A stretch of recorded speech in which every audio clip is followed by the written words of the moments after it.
I like Joe Rogan a lot, but I believe that he's very much misinformed about Donald Trump, and he basically proves it here. Not quite. You're not feeling the burn? I feel the burn more than I feel anything else. Yeah. I like Bernie, and I've said this before, because of social stuff. I think what he represents socially will be a good, like, uniting of our country. I think it'll help us. So basically, pure emotions is what you're saying. Because Bernie Sanders has no plan. He bashes the rich and wealthy in the country, yet he's going to rely on them via taxation to pay for all the free shit he's promising people. And your only real justification for liking Bernie is, ooh, kumbaya, we're all going to come together and love each other. Oh, that's cute. But there's an economic reality behind things, and Bernie Sanders' plan is completely unsustainable. I thought that was disgusting. The microphone, they just took the whole place over. That will never happen with me. I don't know if I'll do the fighting myself or if other people will, but that was a disgrace.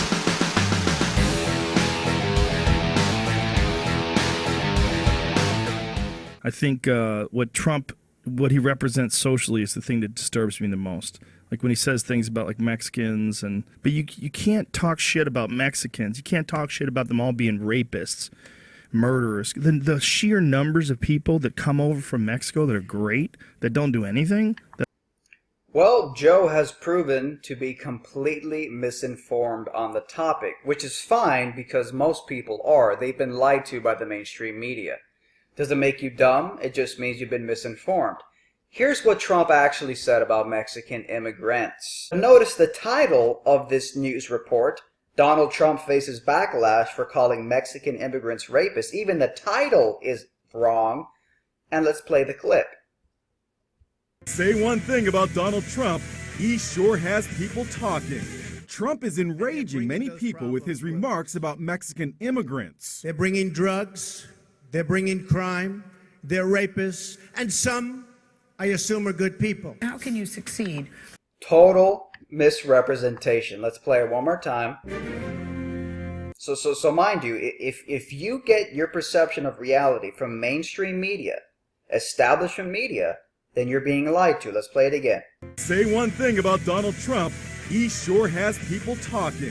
Trump is enraging many people with his remarks about Mexican immigrants. Wrong. He wasn't talking about Mexican immigrants. That's a very cunning way to slur what he said. He was talking about illegal Mexican immigrants. Huge difference. Because number one, if you're talking about illegal Mexican immigrants, then you're already talking about people who have broken the law. So it's not even too much of a leap to then say they're rapists and murderers because they've already broken the law by being illegal. But the point here is that he didn't say all Mexicans are rapists and murderers. He's talking about illegal. That's a subset of a subset of a subset. Illegal Mexican immigrants. Not only did Donald Trump say that some of them, let's listen to the quote again. Bringing drugs, they're bringing crime, they're rapists, and some, I assume, are good people. And there you go. And some, I assume, are good people. So Trump did not say that all Mexicans are murderers and rapists. More specifically, he was talking about illegal immigrants, illegal Mexicans, and he even qualified his statement at the end with a little comma saying, and some, I believe, are good people. So contrast what Trump actually said with what this title of this news report said, which is basically the title of every mainstream media news report, as well as the narration at the beginning of it, and you realize that you've been completely fucking lied to. I think what he represents socially is the thing that disturbs me the most. Like when he says things about like Mexicans and that kind of shit, that to me that's the dumbest part about what he does. And the people that react to it, like they go rah-rah, they get all fucking rah-rah about that kind of shit. That's the worst aspects of our culture. Now, what do you mean by rah-rah-rah, Joe? Do you mean Americans who celebrate their culture with the same level of passion and ferocity as Mexican immigrants celebrate their own culture and country and background? Why is it okay for Mexicans to unabashedly celebrate where they come from, but when Americans celebrate their culture, it's racist? See, what Donald Trump is the end of the double standards candidate. That's all Donald Trump is. Donald Trump represents the end of double standards. And that's kind of the entitled mentality that, I can't stand in minorities, and I'm a minority. I'm a second-generation Cuban immigrant. And I don't know, I wasn't raised to whine and accuse the country that you flee to of being racist, when they're just being a little vigilant because maybe the people coming from the country you fled might be bringing with them some things that made that country so bad in the first place, which is the reason you're fleeing that country. If the country you're fleeing from is so bad, wouldn't you want the country you're moving to be a little more scrutinizing and careful in who and what they're letting into that country?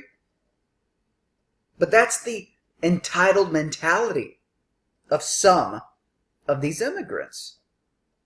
And it's so disrespectful to the country you're moving to, because shouldn't you be a little bit more grateful, considering that apparently the only place you can go is America? The sheer numbers of people that come over from Mexico that are great, that don't do anything, that are just trying to work and trying to feed their families, well, they're doing it illegally. Yeah, because a lot of other people have done it illegally too. And, and they send back. Okay, and how about the people who wait in line? How about Mexican immigrants who respect the laws of the country they're moving to by moving here legally? How about those people who got skipped in the line? What do you say about those Mexican legal immigrants, huh, Joe? You'd think if you were moving to the United States because you liked this country, and you respected this country, and you wanted to be a productive part of the country, you would at least start by respecting it enough to not just run over in here and break its fucking laws. So the truth is that so many people have been misinformed and lied to about what Trump says. And, that's one of the things that just prompts me to want to support Trump. When you see the entire establishment, the covert powers of monetary interests that have lied to and manipulated people in this country for decades, when you see them all coming out against Trump, lying, smearing, and distorting, inverting reality to make it seem, literally to say that self-defense is inciting violence. Because that's basically what the mainstream media has said about all the violence at Trump rallies. That Trump is inciting violence. No, his supporters are defending themselves against hecklers, professional hecklers, some of which are paid. Go check out the ABC News report yesterday, saying that anti-Trump protesters at his rallies, some of them were paid via ads on Craigslist to pretend to hate Trump and protest his rallies. When you see a concerted effort to invert reality, where professional hecklers show up to cause havoc at a Trump rally, and finally when these screaming, crazy psychos are physically removed from the rally, the media only shows Trump people removing them physically from the rally, and it doesn't show the complete spectacle that these sometimes paid hecklers were making prior to being physically removed. And they make Trump seem like the violent, inciting violence nut job, when really it was just self-defense. The mainstream media is lying and distorting Trump to make it seem like self-defense is violence. So it's just sad, and but at the same time, maybe that's why Trump is doing so well, because people are tired of being controlled and manipulated, and the more the media tries to destroy him, it seems the stronger he becomes. Thank you for watching. If you want to know how I get this beard looking so goddamn sexy, well, number one, how I do it is you have to go to a barbershop, go to a trained professional who knows how to handle the extension of masculinity, otherwise known as beards. The second thing I do is I joined Dollar Beard Club. Dollar Beard Club, $1 a month. You get fantastic beard products. Mine came in the mail about 2 weeks ago. Here's the beard oil. Smells fantastic. I put it on my beard about once a day. I use it to kind of sculpt it, but it also nourishes the beard, makes it softer. And of course, all of this is just for $1 a month. I also got the very cool beard comb, which I also use, by the way, to maintain this incredible beard. Beard oils, beard combs, and much more. Guys, check out Dollar Beard Club. Click the link below.